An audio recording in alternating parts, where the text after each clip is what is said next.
Hello, friends! Welcome to a new decade.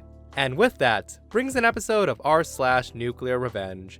What a way to start the year off by listening to two great stories of people who get their lives completely ruined. The first story takes place on a ship, where crew members band together to get rid of a horrible man. The second story involves a performance review, where a manager tries to bring up false information on an employee and gets absolutely destroyed. I hope you stay for these stories today and subscribe for future videos. This story is titled, A Story That I Kept to Myself for So Long. So I was a sailor. I was the trainee engineer.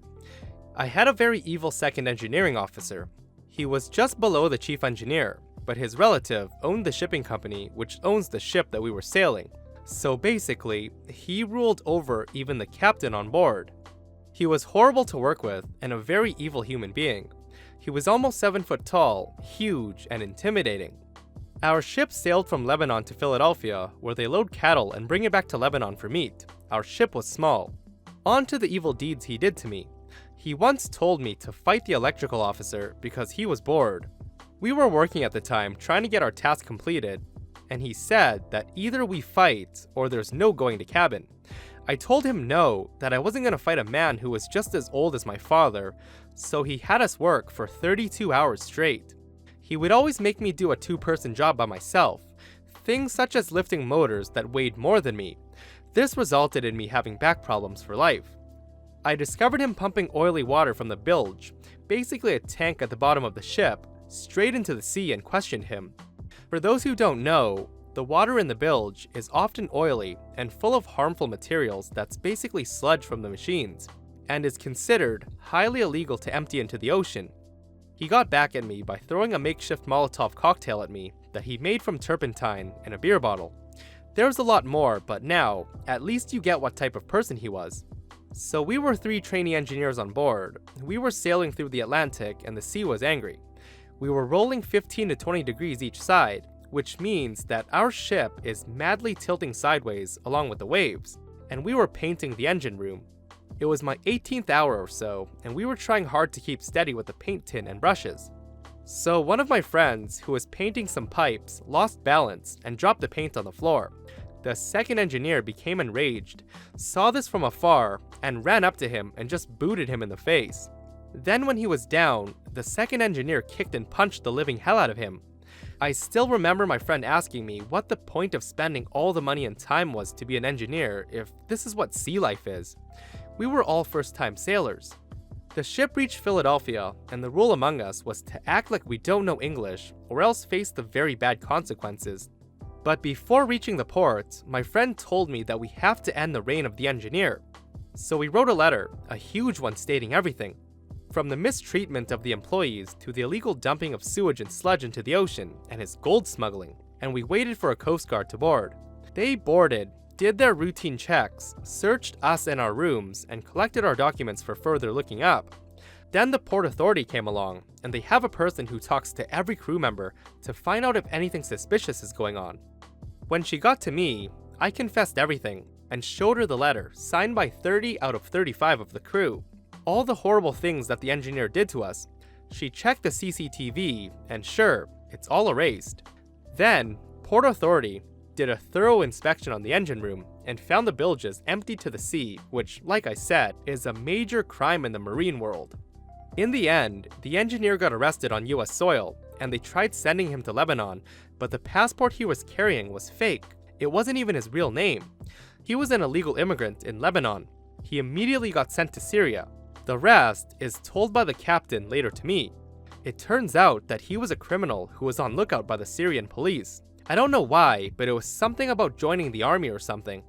His relative helped him escape, and from there, made fake passports and documents and sent him to sail, which still happens in a lot of ships. He got arrested and later executed by gunfire in his own country. All his relatives escaped to Lebanon before all of this, so there was no one to even take his body. He died like a dog. I hope you're burning in the deepest, hottest hellhole, Fares. This one's titled, My Performance Review That Became My Manager's Performance Review. This was posted in Pro Revenge, and someone told me to post it here. I hope it fits. Guys, I know this is long, but I assure you, this is a juicy one. I was working with a B2B sales company. We sold services to companies basically, and this company had managed to hire the most incompetent, lazy, and jealous sales manager I've ever come across. We were a team of 5 salespeople and a sales manager. All 5 of us salespeople hated our sales manager for various reasons, but we liked her personally. I was the top salesperson on the team. I was sitting at 170% of my yearly objective and was well on my way to the President's Club. This is largely because I was the only salesperson on the team with real sales experience, and the sales manager was too incompetent to train a team. So my VP came down for our yearly performance reviews, and I was called in first. It was my VP and Mrs. B, and I was expecting a positive performance review. Right off the bat, Mrs. B hits me with, "OP, you know our location hasn't been performing at objective for a number of years, and we suspect that this is because people are misrepresenting their daily work." I'm taken aback. She then continued and said, "I don't think you're actually doing what you say you're doing in your CRM. This is something that could get you fired." I looked at Mrs. B and said, "Really? I'm shocked that you decided to go this route."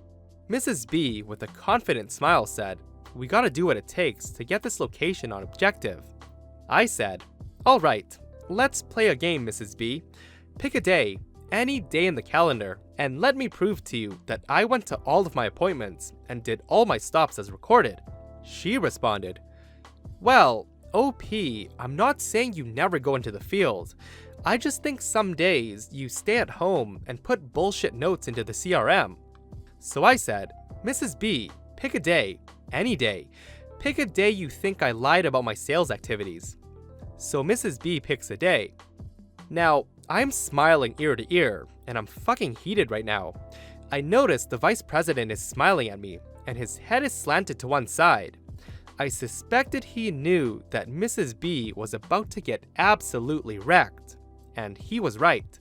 So she gives me the day, and I turned to the VP and said, "Mr. VP, are you aware of how Android phones work?" The VP responds, "Enlighten me." I said, "By default, Android has location services turned on, and in fact, Google will track where you went and when. Naturally, I carry my phone everywhere, so let's compare what Google says I did that day to what my CRM says." So I pull up my Google location services for that day, and surprise, surprise, it's a match.